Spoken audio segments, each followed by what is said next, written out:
amis, je suis ravie de vous retrouver pour ma vidéo bilan Weight Watcher. Donc c'est le bilan du 8e mois et finalement c'est aussi la fin de mon deuxième abonnement. C'est-à-dire que j'avais pris d'abord, pour revenir dans les faits. Alors déjà je vous mets dans le petit i ma playlist de ma perte de poids finalement mensuelle avec cette méthode. J'avais commencé j'avais pris mon premier abonnement le 15 août avec une première vidéo fin septembre. Donc je vous mets tout dans le petit, il y a la playlist, ça va de la vidéo 1 jusqu'à celle d'aujourd'hui incluse. Donc il y en a 8 en tout avec celle-ci. Donc à partir, j'avais pris un premier abonnement de 4 mois du 15 août au 15 décembre. J'avais fait une petite pause de 3 semaines parce que aussi c'était la période de Noël et je guettais une nouvelle offre parce que je prenais mon abonnement via vente privée qui avait genre 50% de réduction, donc c'était plutôt intéressant. Et j'avais repris mon deuxième abonnement de 4 mois le 4 ou 5 janvier, ça devait être le 5 janvier, qui se terminait là le 4 mai. 4 mai, super date, hein, si vous avez suivi mes vlogs et tout ça, bon bref, c'est pas le sujet de la vidéo. Donc, conclusion.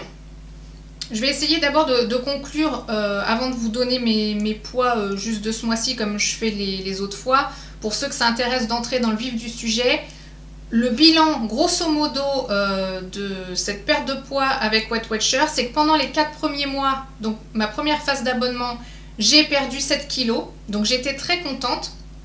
Après, il y a eu Noël et tout ça, et mon nouvel abonnement.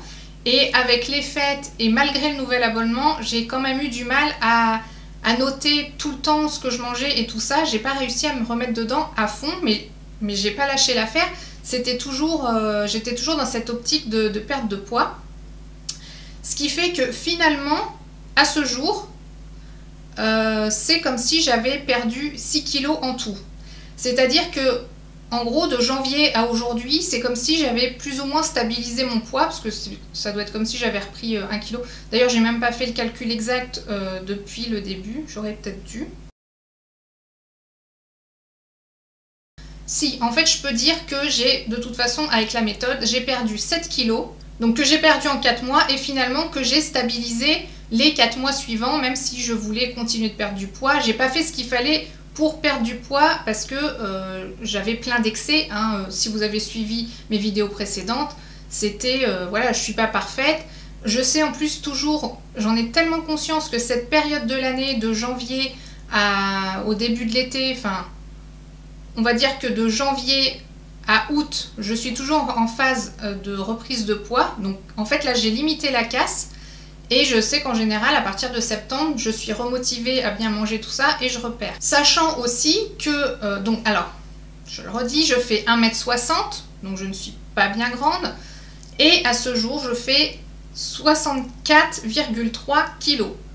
Ce qui fait qu'en IMC, vous savez, le rapport taille-poids, je suis toujours dans le orange. Mon objectif santé, déjà, c'est d'atteindre les 62.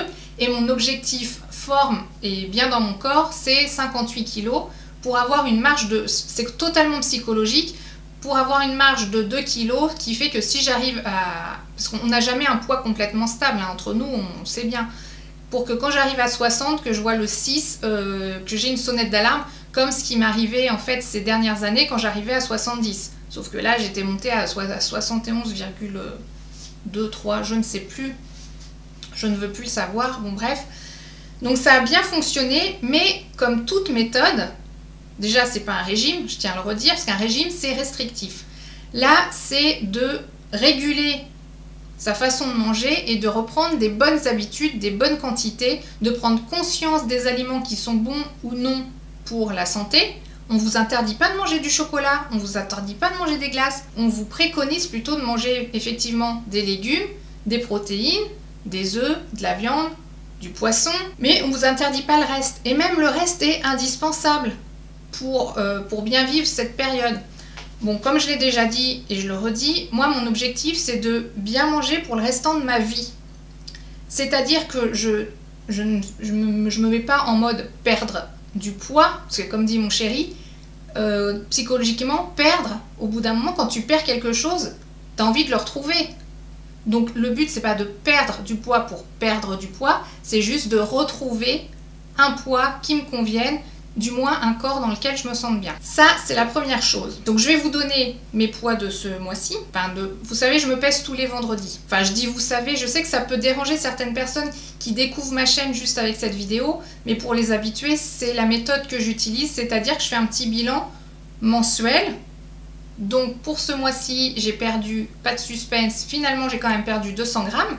Ce qui est très bien, c'est pour moi une sorte de stabilisation. Donc la première semaine, j'ai perdu 500 grammes. La deuxième semaine, j'ai pris 1,4 kg. Mais si vous êtes des habitués et que vous suivez mes vlogs, il y a un vlog qui s'appelle 80% bouffe. J'ai passé quasiment, j'allais dire ma semaine à manger, c'est même pas ma semaine. C'était sur 3 ou 4 jours, c'était la fiesta. Mais bon, ça correspond à mon mode de vie, voilà, c'est pas tous les jours comme ça. Mais il y a des fois quand... Ben voilà, je profite de la vie. La semaine d'après, j'ai perdu 500 grammes. Et la semaine encore d'après, donc là, la dernière semaine, j'ai perdu 600 grammes. Ce qui fait un bilan de moins 200 par rapport au tout début. Au niveau du sport, j'ai toujours continué à faire mes séances de vélo elliptique jusqu'aux vacances. Donc pour nous, les vacances, c'est ça. Donc les vacances, c'était le 20 avril. Et en fait, pour moi, le rythme scolaire, ça m'aide à organiser mes séances. Ça me donne un rythme, une sorte de routine, ce qui fait que quand ce sont les vacances... je vais pas chercher Mélissa à l'école et tout ça, du fait que ça me casse ma routine et je suis plus dans le même mood. Mais j'assume complètement, je fais une pause de sport pour mieux reprendre après. Parce que c'est important de faire des pauses aussi dans le sport, tout comme c'est important aussi dans la perte de poids. L'objectif, retrouver sa ligne. Donc je vais en profiter pour vous expliquer ce qui va se passer après, parce que maintenant... je crois que dans mon titre, j'avais sûrement 8e mois, tout ça, Weight Watcher. Donc maintenant, ça va être fini parce que je ne fais plus Weight Watcher.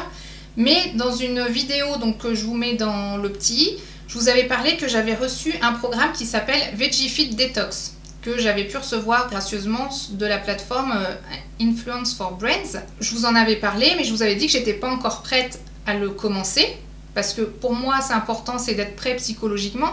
En fait, retrouver sa ligne, tout ce que vous voulez, le sport, enfin tout dans la vie, tout est une question de mental et de... c'est psychologique. Donc si on n'est pas prêt dans la tête, ça sert à rien de commencer, ça sera un échec. Des fois, il y a des bons échecs aussi. Des fois, il faut passer par des échecs pour réussir après. Bon, c'est un autre débat, c'est des sujets qui m'intéressent, mais c'est pas l'objet de la vidéo. Et donc, maintenant, je suis prête à passer à ce programme qui dure 4 semaines, qui est un programme donc de détox, c'est un bien grand mot, mais disons qu'il est fait pour apprendre à manger végétarien. Alors j'ai pas dans l'optique d'être végétarienne toute ma vie.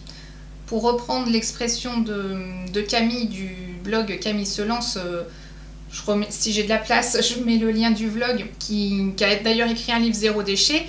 Elle dit pas qu'elle est végétarienne, mais qu'elle est flexitarienne. C'est-à-dire qu'elle essaye d'être végétarienne la plupart du temps, mais si elle va chez ses parents, chez des amis et qu'il y a de la viande, du poisson, tout ça, il n'y a pas de problème, elle mange. Donc ça me convient aussi dans l'idée, dans l'absolu. Qu'est-ce que je voulais vous dire d'autre dans ce programme? Donc il y a plein de menus tous les jours pour manger végétarien avec des recettes que j'ai commencé à tester. D'ailleurs, je vous avais mis une photo sur Instagram d'un couscous végétarien qui était délicieux. Franchement, j'ai commencé quelques petites recettes comme ça parce que j'avais pas tous les ingrédients et tout. Donc d'ailleurs, il y a un haul qui va arriver parce que j'ai fait plein d'achats, je sais pas si on peut dire bio, végétarien, mais exprès justement pour ce mode un peu d'alimentation parce que ça change complètement. Et moi, surtout, ce qui me fait peur avec le végétarisme, oui, je pense que c'est ça qu'on dit, c'est de manquer de protéines. Mais là, dans les recettes, il y a vraiment tout ce qui contient aussi des protéines, les pois chiches, tout ça. Ce n'est pas l'objet de la vidéo, je vous en reparlerai ultérieurement. Tout ça pour dire que dans mes futures vidéos, je parlerai du coup du bilan de ce programme qui sera finalement je pense que je le publierai plutôt mi-juin, parce que je vais avoir un décalage entre le moment où je vais le commencer et le moment où vous voyez cette vidéo, ça fera peut-être un mois quand même. Bon, bref. On va dire que mon prochain bilan, ça fera état de ce mois de test du VeggieFit Detox. Et j'ai hâte de commencer parce que je suis convaincue qu'on est ce qu'on mange. C'est-à-dire que si on mange bien, on se sent bien parce qu'on apporte les bons nutriments, tout ci, tout ça. Bon bref, mon objectif c'est de bien manger, pas de moins manger, de se restreindre et tout ça, c'est de bien manger, de prendre du plaisir à manger et que ce soit bon pour mon corps et pour ma santé. Voilà, c'est juste ça le truc. D'ailleurs, dites-moi si vous aussi, si vous êtes dans l'objectif de retrouver la ligne. D'ailleurs, je vais dire ça, retrouver la ligne et non pas perdre du poids. Parce que l'objectif c'est ça, de retrouver la ligne, de retrouver un corps qui nous appartient, enfin dans lequel on habite. Bon. On va pas rentrer dans les débats, mais dites-moi dans les commentaires si votre objectif c'est seulement de perdre du poids ou si c'est vraiment d'avoir une meilleure alimentation, une meilleure hygiène de vie et finalement de vous sentir bien aligné dans votre corps, dans votre tête et tout ça. Parce que moi c'est ça que je recherche, c'est pas juste de voir sur la balance moins 5 kg, moins 10 kg. Ça c'est, on va dire, c'est une résultante, mais c'est pas le but absolu, voilà. Donc j'espère que vous me rejoignez dans ma démarche. On n'est pas tous pareils. Le but c'est d'échanger sur notre façon de voir les choses. Mais en fait le problème pour bien manger c'est aussi une organisation du quotidien. Donc si je peux après vous donner aussi des petits trucs et astuces pour que ça vous facilite la vie au quotidien et que vous puissiez aussi bien manger dans votre optique de vous sentir mieux dans votre corps, moi j'aurais tout gagné. Donc dites-moi tout dans les commentaires si c'est ça ce qui vous intéresse ou si c'était seulement Weight Watcher, parce que là du coup je ne vais plus en parler parce que je vais plus avoir de raison. Mais pour conclure sur Weight Watcher, je reviens dessus, c'est un très très bon programme, je ne crache pas du tout dessus, hein. Au contraire ça m'a vraiment bien aidé à tenir le rythme durant les 4 premiers mois et des fois de me raccrocher un petit peu à voir combien ça valait, telle recette, combien ça valait pour toujours garder un petit peu la conscience pendant les 4 mois d'après. Là aujourd'hui c'est clair, je renouvelle pas parce que j'en ressens plus le besoin, j'ai besoin de passer à autre chose et voilà, c'est tout. Donc je ne vais pas m'éterniser, j'espère vraiment que cette vidéo vous a plu et si c'est le cas n'hésitez pas à mettre un petit pouce en l'air ou un petit pouce en bas, mais dans tous les cas j'aimerais bien que vous me disiez dans les commentaires pourquoi vous aimez, pourquoi vous n'aimez pas. Ça m'aide à vous produire du contenu de qualité, du moins je l'espère. Si vous me rejoignez sur cette vidéo et que vous appréciez, je vous invite à vous abonner, c'est totalement gratuit. Et plus on est de fous, plus on rit, et moi je vous dis à bientôt dans la prochaine vidéo. Ciao!